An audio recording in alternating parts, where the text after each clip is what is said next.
جو گھر کا نظام وجود میں آیا اس کے بارے میں فرمایا کہ الرجال قوامون علی النساء، اور اس کا ترجمہ صحیح ترین یہ ہوگا کہ مرد عورتوں پر حاکم ہے، اس لیے کہ قامہ کے بعد جب علا کا صیغہ آ جاتا اس پر کھڑے ہیں، قائم ہے، قوام ہے، وہ تو مبالغے کا صیغہ ہے، قائم سے کھڑا ہونے والا، قوام بہت قوت کے ساتھ کھڑا ہونے والا، اور پھر اعلیٰ کا جب آ جائے گا صلہ تو قوامون علی النساء، معلوم یہ ہوا کہ مرد عورتوں پر حاکم ہیں۔ کس معنی میں؟ کہ خاندان کا یہ مختصر سا ادارہ جو ہے اس میں بہرحال سربراہی جو ہے وہ مرد کے پاس ہے۔ عورت کو آپ وزیر کہہ لیں کہ اس گھر کے اندر وزیر کی حیثیت اس کی ہے، پورا جو خاندان ہے، اولاد ہے، اس میں ظاہر بات ہے کہ والدین ہونے کے اعتبار سے اولاد کے ذمے ہے کہ دونوں کا ادب کریں، دونوں کا احترام کریں، بلکہ اس اعتبار سے میں ایک بات ابھی عرض کروں گا کہ وہ جو کسر کا جبر ہے اس میں شریعت نے عورت کا حق زیادہ کر دیا، جہاں قانونی طور پر کمی رکھی کہ مرد کو طلاق کا اختیار ہے عورت کو نہیں، خاندان کی سربراہی مرد کی ہے عورت کی نہیں، وہاں اب اس تلافی جو کی گئی ہے، اس کسر کا جبر جو کیا گیا ہے وہ اس والدین کے حقوق میں سے مثلا قرآن مجید میں اگرچہ متعدد مقامات پر 4 مقامات میرے سامنے موجود ہیں اس وقت جن میں اللہ تعالیٰ کے حق کے فوراً بعد والدین کے حق کا ذکر ہے،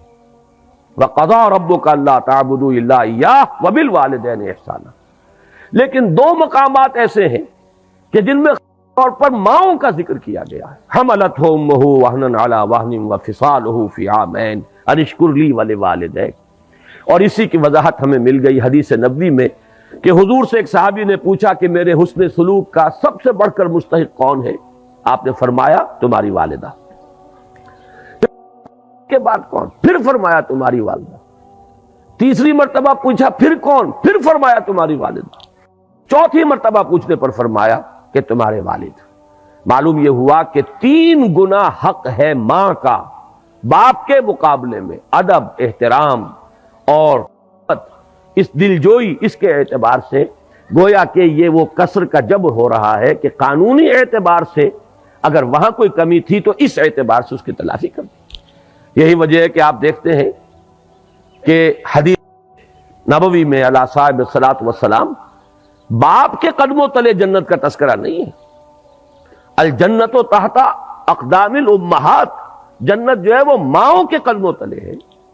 اس کو بھی آپ اسی کے حوالے سے سمجھ لیجیے۔ یہ وہی توازن پیدا کیا جا رہا ہے۔ اسی توازن کی ایک اور شکل ہے کہ بیٹوں کی پرورش پر کسی اجر و ثواب کا کوئی خاص تذکرہ نہیں ہے، یہ تو ٹھیک ہے،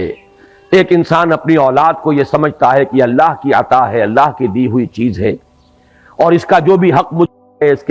کے لیے، پالنے کے لیے، پوسنے کے لیے، اس کی ضروریات پوری کرنے کے لیے، وہ چاہے بیٹا ہو چاہے بیٹی ہو، اس کے لیے وہ بھاگ دوڑ کرتا ہے یہ سمجھ کر کہ یہ اللہ کی طرف سے مجھ پر ذمہ داری عائد کی گئی ہے، تو خواہ وہ بیٹا ہو خواہ بیٹی ہو، دونوں کے اعتبار سے اجر ملے گا انسان کو۔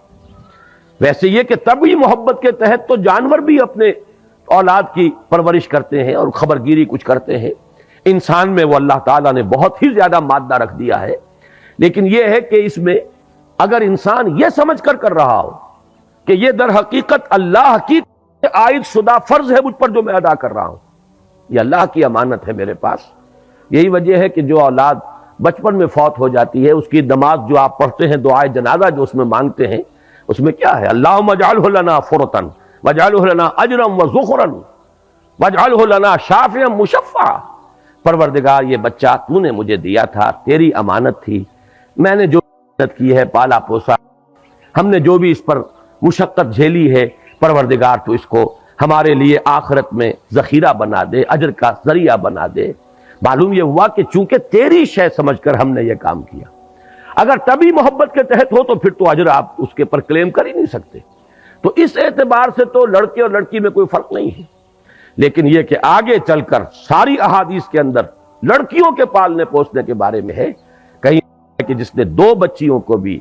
بڑی یعنی دلی محبت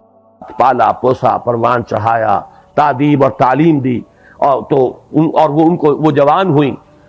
دونوں اس کے لیے اوٹ بن جائیں گی قیامت کے دن کہ جہنم میں نہیں جانے دیں گی، سترم من النار، اوٹ اور پردہ بن جائیں گی جہنم سے۔ اور بعض روایات میں تو ایک بچی کے بارے میں بھی یہ موجود ہے۔ تو معلوم یہ ہوا کہ ایک ہے قانونی نظام، ایک ہے یہ اخلاقی نظام۔ قانونی نظام میں وہ کیوں فرق رکھا گیا، وہ بھی بڑی ہی سیدھی سی بات ہے، منطقی سی بات ہے۔ اگر آدمی ضد پر، ڈھٹائی پر نہ اتر آئے تو عقل سلیم اسے قبول کرے گی، اور وہ یہ ہے کہ کسی بھی ادارے کے دو سربراہ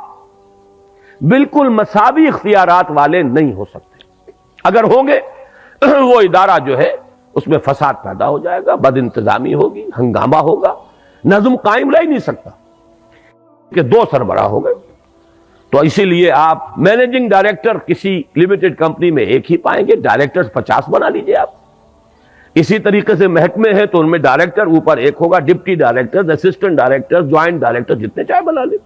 لیکن یہ پر جا کر اگر ایک سربراہ ہے، ایک کی مرضی، ایک کی ثوابدید، ایک کی جو بھی ترجیحات ہیں، اگر وہ بروئے کار نہیں آتی تو نتیجہ یہ نکلے گا کہ فساد رونما ہو جائے گا، نظم قائم نہیں رہ سکتا۔